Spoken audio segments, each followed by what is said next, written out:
Hi everyone, आज हम करेंगे बीए सेकेंड सेमेस्टर का क्वेश्चन संत काव्य परंपरा। तो संत काव्य परंपरा और इसकी विशेषताएं करेंगे हम इसमें। सबसे पहले हम देखेंगे संत काव्य परंपरा क्या होती है। ठीक है, निर्गुण काव्य धारा की एक शाखा को संत काव्य धारा कहा जाता है। इस काव्य धारा को ज्ञानाश्रय काव्य धारा भी कहा जाता है। ठीक है, अधिकांश विद्वान मानते हैं कि वह व्यक्ति जिसने सतरूपी परम तत्व को प्राप्त कर लिया हो वही क्या है, संत है। ठीक है, संत काव्य परंपरा के प्रमुख कवि कौन कौन से हैं? नामदेव, कबीरदास, रईदास, नानक, दादू दयाल, ये सभी क्या है, संत काव्य परंपरा के प्रमुख कवि हैं। इस काव्य धारा का श्री गणेश, इस काव्य धारा की मतलब शुरुआत किसने की थी? महाराष्ट्र के महान संत श्री नामदेव जी ने। ठीक है, कबीरदास जी संत काव्य परंपरा के सर्वश्रेष्ठ कवि माने जाते हैं। इसके सर्वश्रेष्ठ कवि कौन है? कबीरदास जी। उनका जन्म 1398 ईस्वी में काशी में हुआ था और मृत्यु 1518 ईस्वी में मगहर में। अब देखते हैं हम इसकी संत काव्य प्रवृत्तियाँ। सबसे पहले क्या है? निर्गुण ईश्वर की आराधना। ठीक है, ये आपका फर्स्ट पॉइंट है। इसके बाद आएगा ये, इस काल में सभी संत कवियों ने ईश्वर के निर्गुण और निराकार रूप को स्वीकार किया है। उन्होंने अपनी रचनाओं में निर्गुण ईश्वर में विश्वास व्यक्त किया और सगुण ईश्वर का विरोध किया है। इनके अनुसार भगवान का कोई रूप नहीं है, वह तो संसार के कण कण में बसे हुए हैं। उनके अनुसार ईश्वर को इधर उधर ढूंढना क्या है? अज्ञानता। ठीक है, अब नेक्स्ट देखते हैं।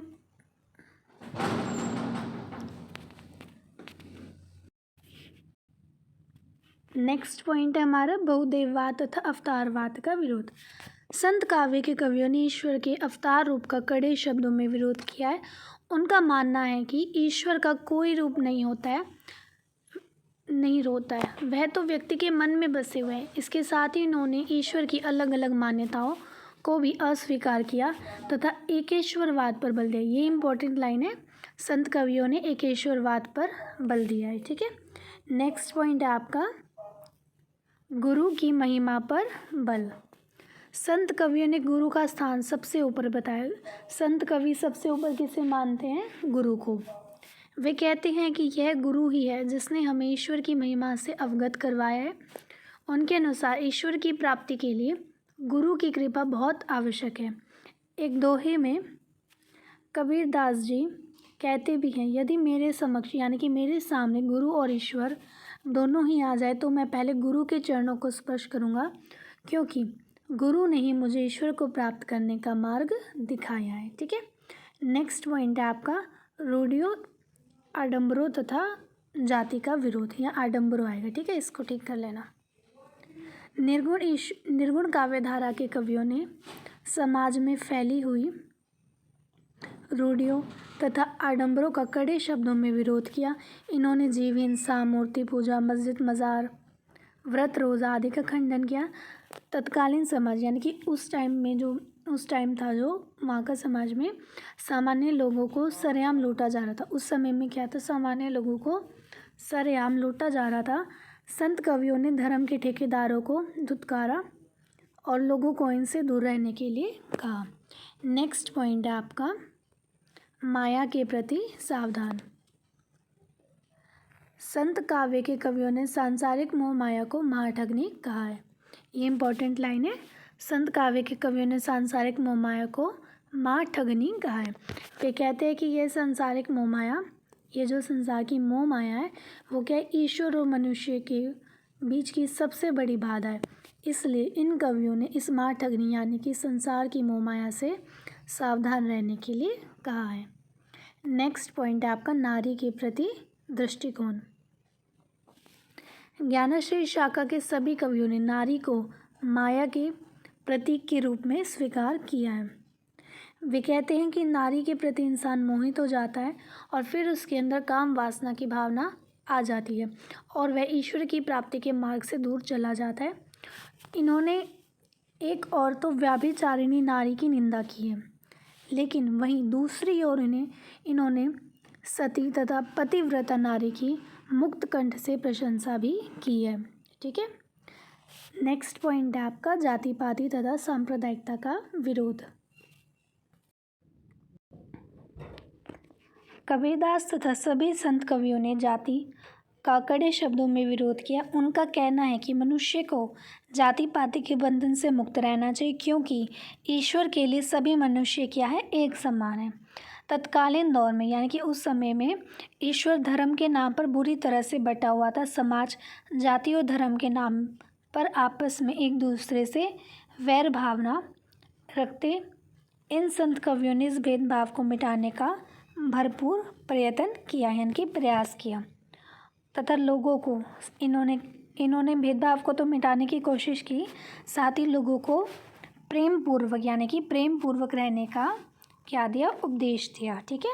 नेक्स्ट पॉइंट है आपका भाषा छंद और अलंकार। संत काव्य का कला पक्ष भाव पक्ष के समान ही समर्थ है। अधिकांश संत कवि, देखो जो संत कवि थे ना वो अनपढ़ थे, ज़्यादातर थे, सारे तो नहीं, अधिकतर जो थे वो अनपढ़ थे। इसलिए उन्होंने क्या किया, जन भाषा में मतलब आम बोलचाल की जो भाषा है उसमें उन्होंने रचनाएं की।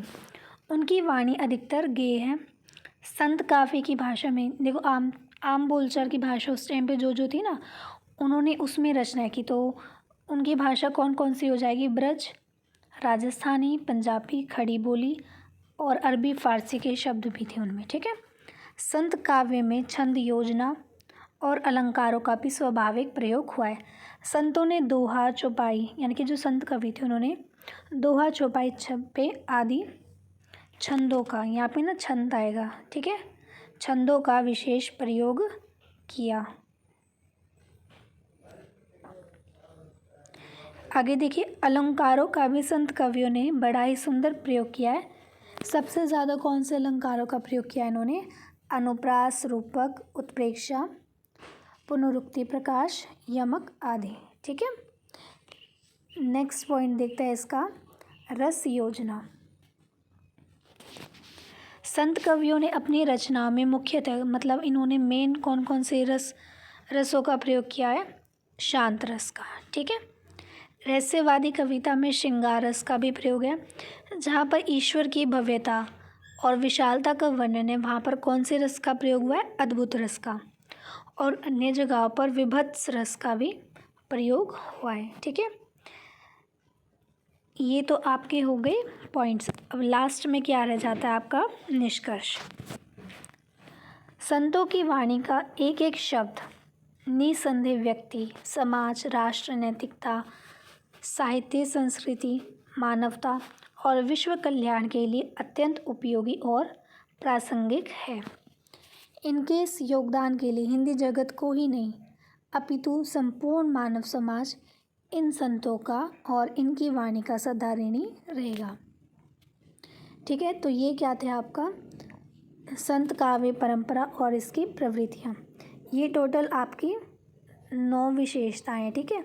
एग्ज़ाम में आपका अगर 5 मार्क्स का क्वेश्चन आता है तो आप इसका भूमिका और निष्कर्ष तो देखो आपको लिखनी ही है, चाहे 4 मार्क्स 5 मार्क्स कितने मार्क्स का है, भूमिका निष्कर्ष आपको ज़रूर लिखना है। ठीक है। और क्या नाम है इसका, कितने मार्क्स का आता है। अगर ये क्वेश्चन आपका 5 मार्क्स का आता है तो आप 5 ही पॉइंट्स लिखना, इससे ज़्यादा मत लिखना। ठीक है।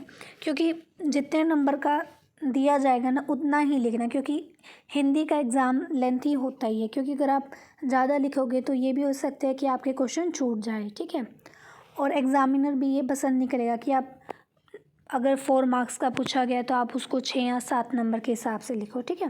तो जितने मार्क्स का पूछा गया आप सिर्फ उतना ही लिखें। अगर 4 मार्क्स का है तो 4 पॉइंट, 5 का है 5 पॉइंट, 8 का है तो 8 पॉइंट। ठीक है। और अगर 4 मार्क्स के अकॉर्डिंग क्वेश्चन आता है तो भूमिका और निष्कर्ष में आप केवल 2 से 3 लाइन लिखें, यानी कि भूमिका में भी 2 या 3 लाइन और निष्कर्ष में भी 2 या 3 लाइन। लेकिन अगर यही क्वेश्चन आपका 8 मार्क्स में आता है तो भूमिका में आपको कम से कम 5 लाइन लिखनी होगी। ठीक है। और ज़्यादा से ज़्यादा 6 लाइन, इससे ज़्यादा मत लिखना। दोनों में 5 से 6 लाइन ही लिख देना, भूमिका निष्कर्ष में ज़्यादा नहीं लिख रहा है।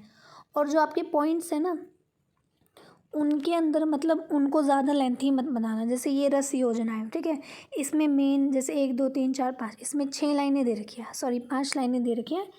तो आप आंसर शीट में 4 लाइनें लिख देना, इतना काफ़ी है, मस्ट है इतना, ठीक है। अगर आप 3 लाइनें भी लिख दोगे ना फिर भी उतने ही नंबर मिलने हैं। ऐसा तो नहीं है अगर एक पॉइंट को अगर आप 7 8 लाइन में लिख दोगे तो एक पॉइंट के तो एक ही नंबर मिलने हैं ना, ठीक है। तो एग्ज़ाम में थोड़ा हिंदी के एग्ज़ाम में थोड़ा ध्यान से लिखना है, ठीक है। आई होप आप सभी को वीडियो समझ आई होगी। वीडियो देखने के लिए थैंक यू।